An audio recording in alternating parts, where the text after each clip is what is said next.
Van plongée dans le noir. Les habitants se déplacent à la lampe torche et cuisinent au gaz. Certains sont dépités. C'est trop dur, on est en déclin. Il y a de plus en plus de coupures d'électricité. Nous sommes au bord de l'effondrement total. Le résultat d'une panne de courant générale sur l'île. Vendredi matin, la principale centrale thermique de Cuba a lâché et tout le réseau du pays a été coupé. Lorsque l'unité de la centrale Antonio Guterres s'est retrouvée hors service,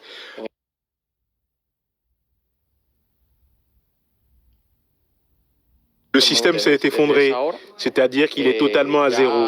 Depuis, nous enquêtons sur les causes de la défaillance du système, mais le pays reste sans énergie. Depuis plusieurs jours déjà, l'île connaissait des difficultés de production électrique, ce qui entraînait des coupures fréquentes. De nombreux services publics comme ces écoles avaient été fermés pour économiser l'électricité, de quoi compliquer la vie des habitants et déconcerter les touristes. Maintenant, nous n'avons plus d'internet. On est allé dans un restaurant et il n'y avait rien à manger parce qu'il n'y avait pas d'électricité. Nous sommes arrivés hier et en 2 jours, nous avons déjà eu plusieurs désagréments. Sur les réseaux sociaux, le président cubain a surtout fait pour rétablir la situation. Nous accordons une priorité absolue au traitement et à la résolution de ce problème énergétique extrêmement sensible pour la nation. Il n'y aura pas de répit tant que l'énergie ne sera pas rétablie. Cuba est alimenté par un réseau de centrales thermiques vieillissant. La plupart fonctionnent au pétrole. Le gouvernement dit avoir des difficultés pour acheter les carburants et combustibles nécessaires.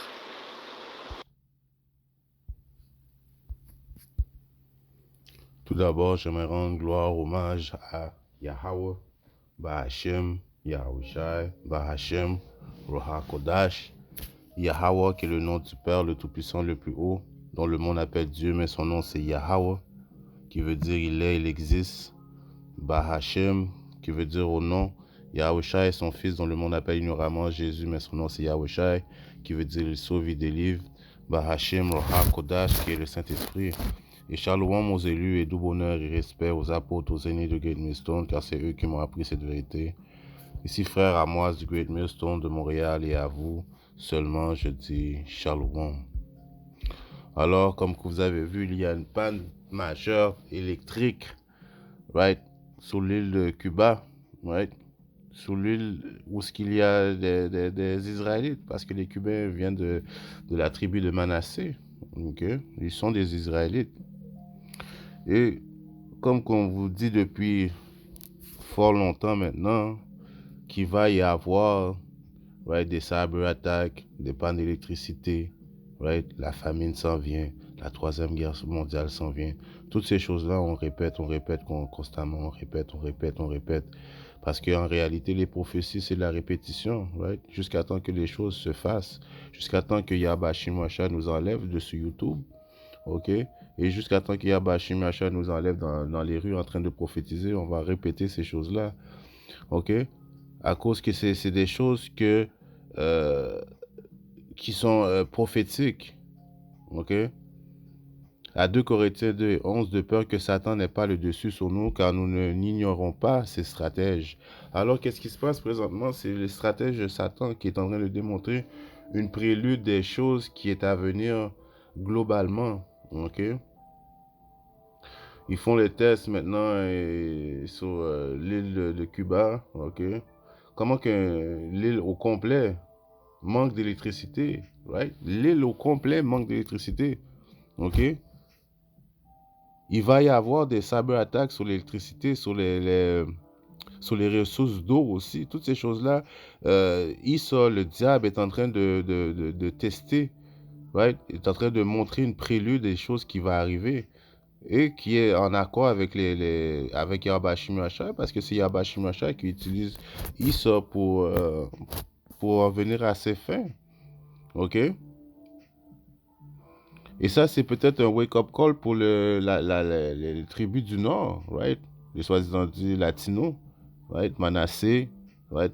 Gad, right? qu'il est temps de retourner dans les bonnes grâces de Yahweh Hashem Yahushai, d'appeler au nom de Yahweh Hashem Yahushai. Ok? À cause le jugement va commencer dans la maison de Yahweh Hashem Yahushai. Et on voit les préludes que quand il sort teste quelque chose, il fait toujours dans les places où il y a beaucoup d'Israélites. Regardez qu'est-ce qui se passe maintenant à Cuba. Ok? Regardez qu'est-ce qui se passe en Haïti. Regardez qu'est-ce qui se passe au Niger. Right? Ils sont les premiers à avoir, ils sont un des premiers à adopter le CDBC. Ok? L'argent digital. Alright? C'est toutes des tests que ISA fait sur les Israélites. Ok? Éventuellement, il va faire ça globalement. Il va avoir des pannes globales aussi au Canada. Ok? Il va manquer d'électricité. Il va manquer d'électricité aux États-Unis. Il va manquer d'électricité dans les pays européens aussi. Mais ces tests, ils commencent à tester ces choses dans le sol des Israélites. Ok? Et ça aussi, ça donne un wake-up call au royaume du Nord de commencer à appeler au nom de Yahweh Hashem Yahushai, de repentir à Yahweh Hashem Yahushai. Parce que comme que vous avez vu, ils étaient bien sur leur île et soudainement, c'est arrivé. Ok? Il y a un précepte dans le livre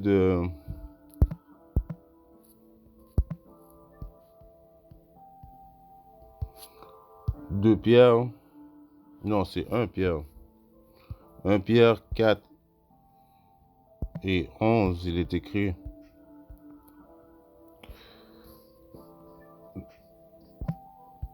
« 4 et 17, c'est ok. Car le temps est venu où le jugement doit commencer par la maison de Dieu, Yahweh Hashem Yahushai, dans les 12 tribus d'Israël.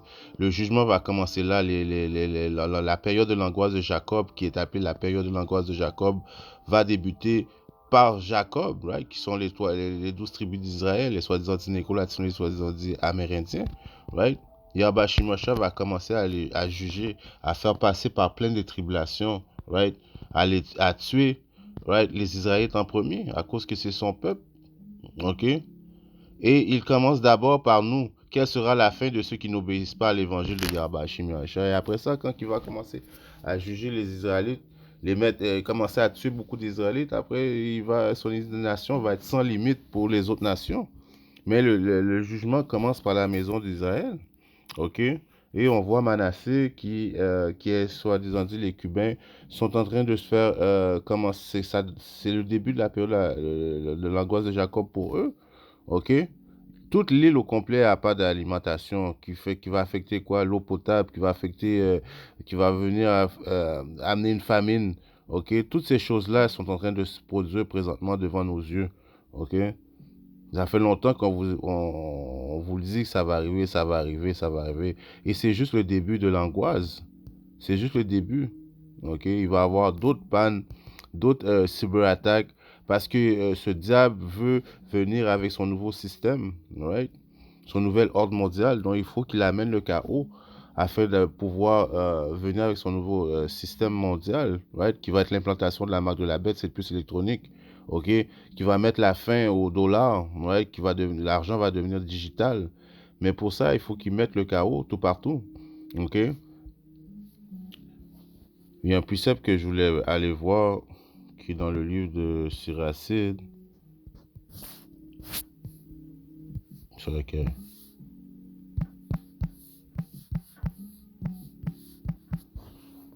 Dans le livre de Siracide 5. Et je vais commencer à 7. Ne tarde pas à te convertir au Seigneur Yahweh Hashem Yahushai. Et en plus, ça, c'est le royaume du Nord, right? Arrêtez de vous tarder de convertir à Yahweh Hashem Yahushai, ok? À cause qu'en réalité, il reste beaucoup du royaume du Nord à convertir parce qu'il y a beaucoup d'élus qui font partie du royaume du Nord à cause qu'ils sont plus de tribus que nous. Le royaume du Sud est composé de quoi? De 3 tribus. Juda, qui est qui soit les soi-disant américains aux États-Unis, principalement, ok, qui est la tribu d'où notre Seigneur vient, qui est la tribu chef. Il y a les Benjamins, qui sont les soi-disant Jamaïcains, et les Lévis, qui sont les soi-disant Haïtiens, qui forment la tribu du Juda, right, les soi-disant négros. Mais il y a aussi le reste des tribus, ok, qui font tous partie font toutes partie du royaume du Nord, doivent convertir au Seigneur et ne diffèrent pas du jour en jour, car la colère du Seigneur éclatera tout d'un coup. Alors tout d'un coup, ils étaient en train de chiller, aller dans leur plage, et puis, il y avait l'électricité, il y avait l'Internet, et tout d'un coup, boum, pas d'électricité. OK? Pas d'électricité, plus capable d'accéder à de la nourriture, la difficulté à boire de l'eau potable, toutes ces choses-là, c'est prophétique, c'est des choses qui vont arriver. Et c'est arrivé tout d'un coup. Bien sûr que c'est Esau qui est derrière tout ça, mais qui contrôle Esau, c'est Yahweh Shimashai. Et au jour de la vengeance, tu périras.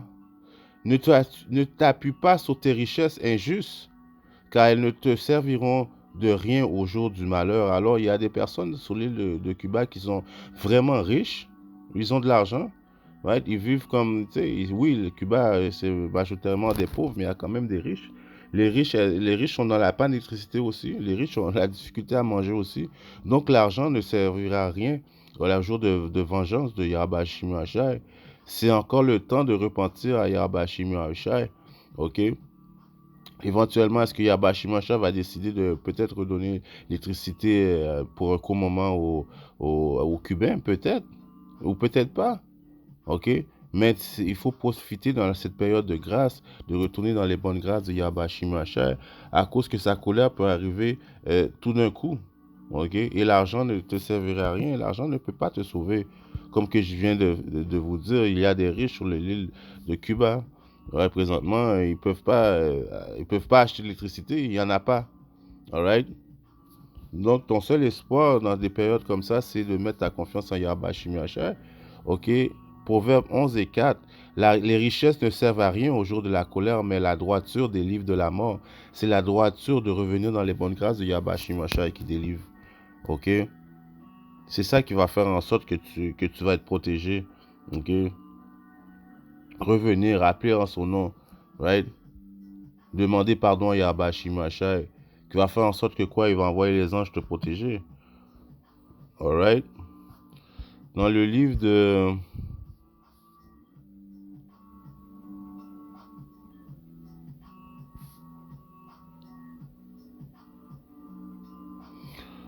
Je vais aller dans le Cathesdras.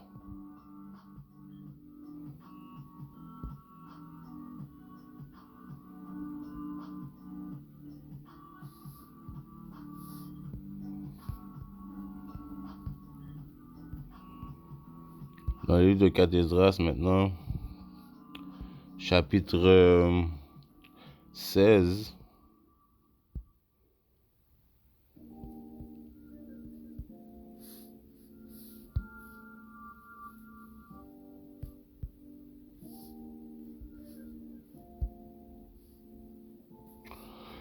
Cathesdras, chapitre 16, je commence à 17, il est écrit « Malheur à moi, qui me délivrera en ce jour-là » Ça, c'est Esdras qui voyait le jugement de Yahweh Shimashai et qui voyait comment que Yahweh Shimashai amenait son indignation sur la terre et il se posait des questions « Qui va me délivrer?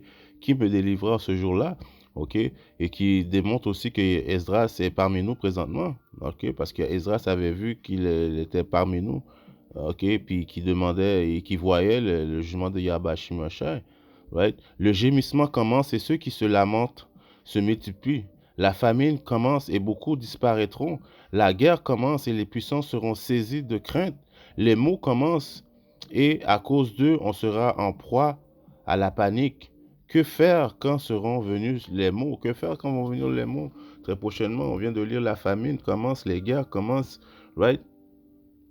La panique, que faire? Repentir à Yahweh Shimashai, demander à Yahweh Shimashai la protection. C'est la seule façon qu'on va être protégé dans ces périodes de l'angoisse, la période de l'angoisse de Jacob. Ceux qui craignent Yahweh Shimashai, qui mettent leur protection à Yahweh Shimashai, vont être témoins de ces choses-là. On va voir, on va vivre la tribulation, mais on va être protégé de Yahweh Shimashai. Voici la famine, cette plaie a été envoyée, son tourment est comme un fouet, châtiment en vue de l'instruction. Et malgré tout cela, ils ne se détourneront pas de leur iniquité, de ces plaies, ils ne se souviendront pas durablement de ces châtiments. All right?